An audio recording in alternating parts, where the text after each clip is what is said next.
राधे राधे।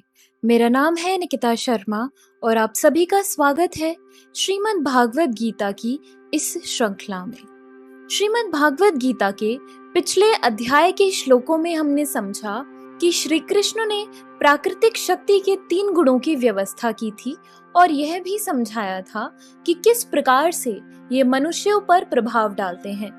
इस 17वें अध्याय में श्री कृष्ण विस्तार पूर्वक गुणों के प्रभाव के संबंध में बताते हैं। सर्वप्रथम वह श्रद्धा के विषय पर चर्चा करते हैं और यह बताते हैं कि कोई ऐसा व्यक्ति नहीं है जो श्रद्धा विहीन हो, क्योंकि यह मानवीय प्रकृति का एक अविभाज्य स्वरूप है।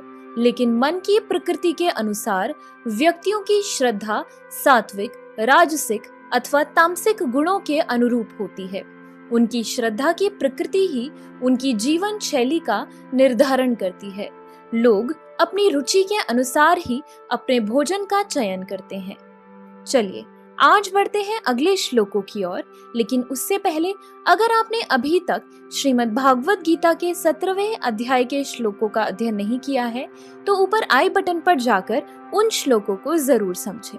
श्रीमद् भागवत गीता के 18वें अध्याय का नाम है उपसंहार, संन्यास की सिद्धि।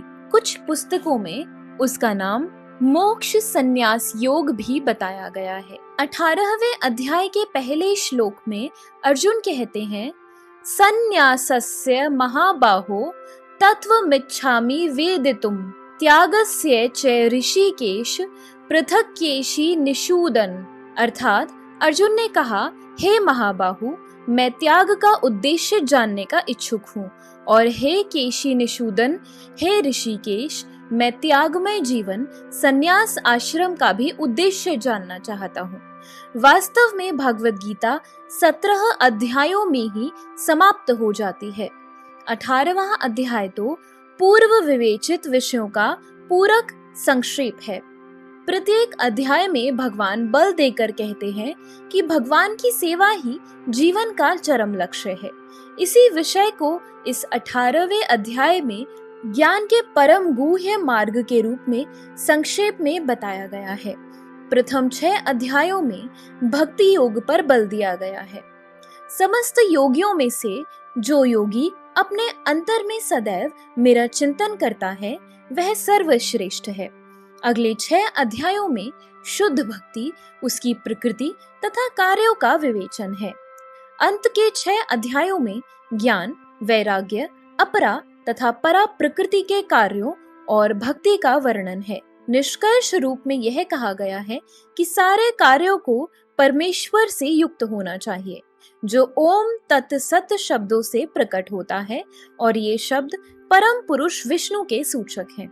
भगवद गीता के 3 खंड में यही प्रकट होता है कि भक्ति ही एकमात्र जीवन का चरम लक्ष्य है। पूर्ववर्ती आचार्यों तथा ब्रह्म सूत्र या वेदांत सूत्र का उदाहरण देकर इसकी स्थापना की गई है। कुछ निर्विशेषवादी वेदांत सूत्र के ज्ञान पर अपना एकाधिकार जानते हैं, लेकिन वास्तव में वेदांत सूत्र भक्ति को समझने के लिए है, क्योंकि ब्रह्म सूत्र के रचयिता प्रणेता साक्षात भगवान हैं और वे ही इसके ज्ञाता हैं। इसका वर्णन 15वें अध्याय में हुआ है। प्रत्येक शास्त्र, प्रत्येक वेद का लक्ष्य भक्ति है। भगवद गीता में इसी की व्याख्या है। जिस प्रकार द्वितीय अध्याय में संपूर्ण विषय वस्तु की प्रस्तावना यानी सार का वर्णन है, उसी प्रकार 18वें अध्याय में सारे उपदेश का सारांश दिया गया है। इसमें त्याग यानी वैराग्य तथा त्रिगुणातीत दिव्य पद की प्राप्ति को ही जीवन का लक्ष्य बताया गया है। अर्जुन भगवद गीता के 2 विषयों का स्पष्ट अंतर जानने का इच्छुक है। ये हैं त्याग तथा संन्यास। अतएव वह इन दोनों शब्दों के अर्थ की जिज्ञासा कर रहा है।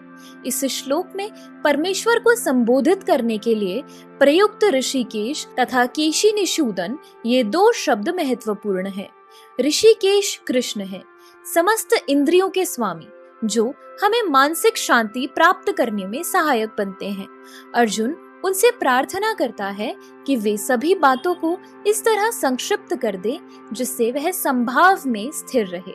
फिर भी उसके मन में कुछ संशय है और ये संशय असुरों के समान होते हैं।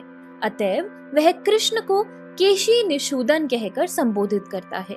केशी अत्यंत दुर्जय असुर था जिसका वध कृष्ण ने किया था। अब अर्जुन चाहता है कि वे उसके संशय रूपी असुर का वध करें। तो इसी के साथ हमारे आज के श्लोकों की वीडियो समाप्त होती है।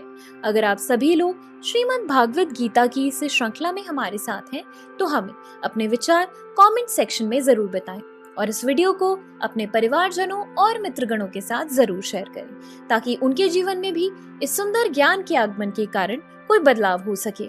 तो चलिए अब मिलते हैं अगले श्लोकों के साथ एक नई वीडियो में।